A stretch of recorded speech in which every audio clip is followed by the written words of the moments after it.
रतिराग channel में आपका एक बार फिर से स्वागत है। आज आप सुन रहे हैं कोका पंडित द्वारा रचित कोक शास्त्र के तीसरे एपिसोड को। अगर आपने पहला और दूसरा एपिसोड नहीं देखा है तो डिस्क्रिप्शन बॉक्स में लिंक दिया हुआ है, आप वहां से देख सकते हैं।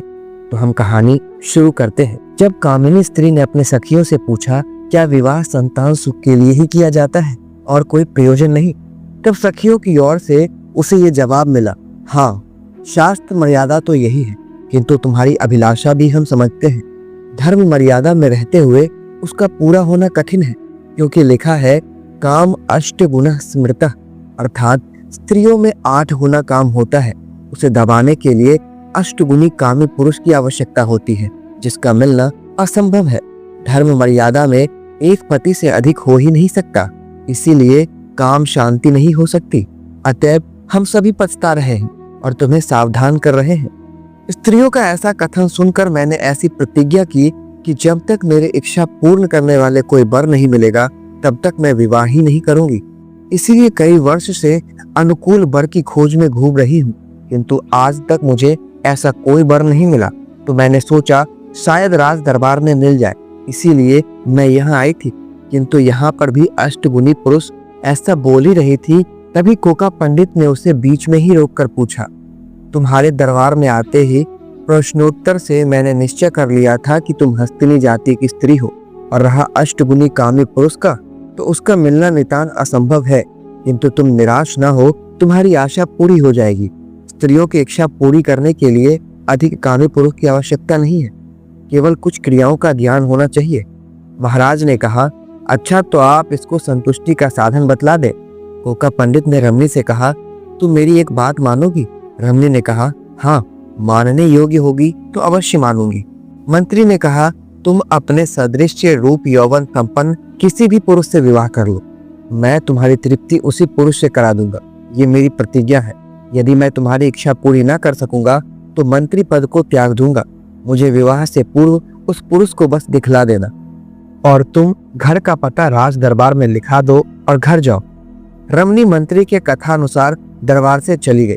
1 वर्ष के बाद गोद में बालक लिए एक रमणी ने दरबार में प्रवेश किया। उसके साथ एक खूबसूरत नौजवान आदमी भी था।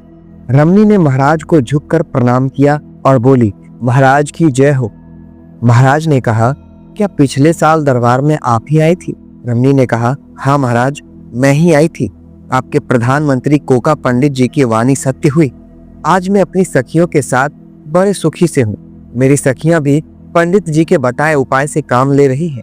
उनकी भी मनोकामनाएं पूर्ण हो रही है। हम लोगों की ओर से प्रार्थना है कि इन उपायों का प्रचार सब देश में हो, ताकि हमारे समान अनेक दुखित नर नारियों का बड़ा उपकार होगा। महाराज ने कहा, मुझे बड़ी खुशी हुई जो आप लोगों को संतुष्टि हो गई। कोका पंडित बड़े विचारी पुरुष हैं। वे देश के लोगों के लिए ये उपकार अवश्य करेंगे। अब दरबारी लोग भी बड़े प्रसन्न हुए और उनकी श्रद्धा भी कोका पंडित के प्रति बढ़ गई। कुछ वर्षों के बाद कोका पंडित ने कोक मंजरी नाम की एक ग्रंथ लिखकर महाराज के हाथ में दे दिया। महाराज ने उसे अधोपांत पढ़ा। पढ़कर बड़े प्रसन्न हुए और कोक मंजरी के बजाय इसका नाम कोक शास्त्र रखा गया। कोका पंडित ने कहा, जैसी आपकी इच्छा, मुझे कोई ऐतराज नहीं है।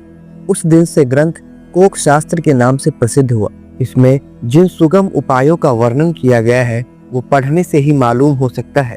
यद्यपि इनमें भी वाम मार्गियों ने बहुत कुछ मेल जोल किया है, जैसे 84 आसन आदि, किंतु संशोधन पूर्वक काम लिया जाए तो किसी प्रकार की हानि नहीं है इससे। तो कोका पंडित का संक्षिप्त जीवन आपके सामने प्रस्तुत है।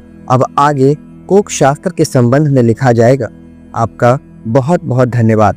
एक बार फिर से बता दूं, अगर आपने चैनल को सब्सक्राइब नहीं किया है तो कृपया कर चैनल को सब्सक्राइब कर ले, ताकि आप रतिराग चैनल से जुड़े रहें और कामसूत्र से जुड़ी वीडियो देखते रहें। आपका बहुत बहुत धन्यवाद।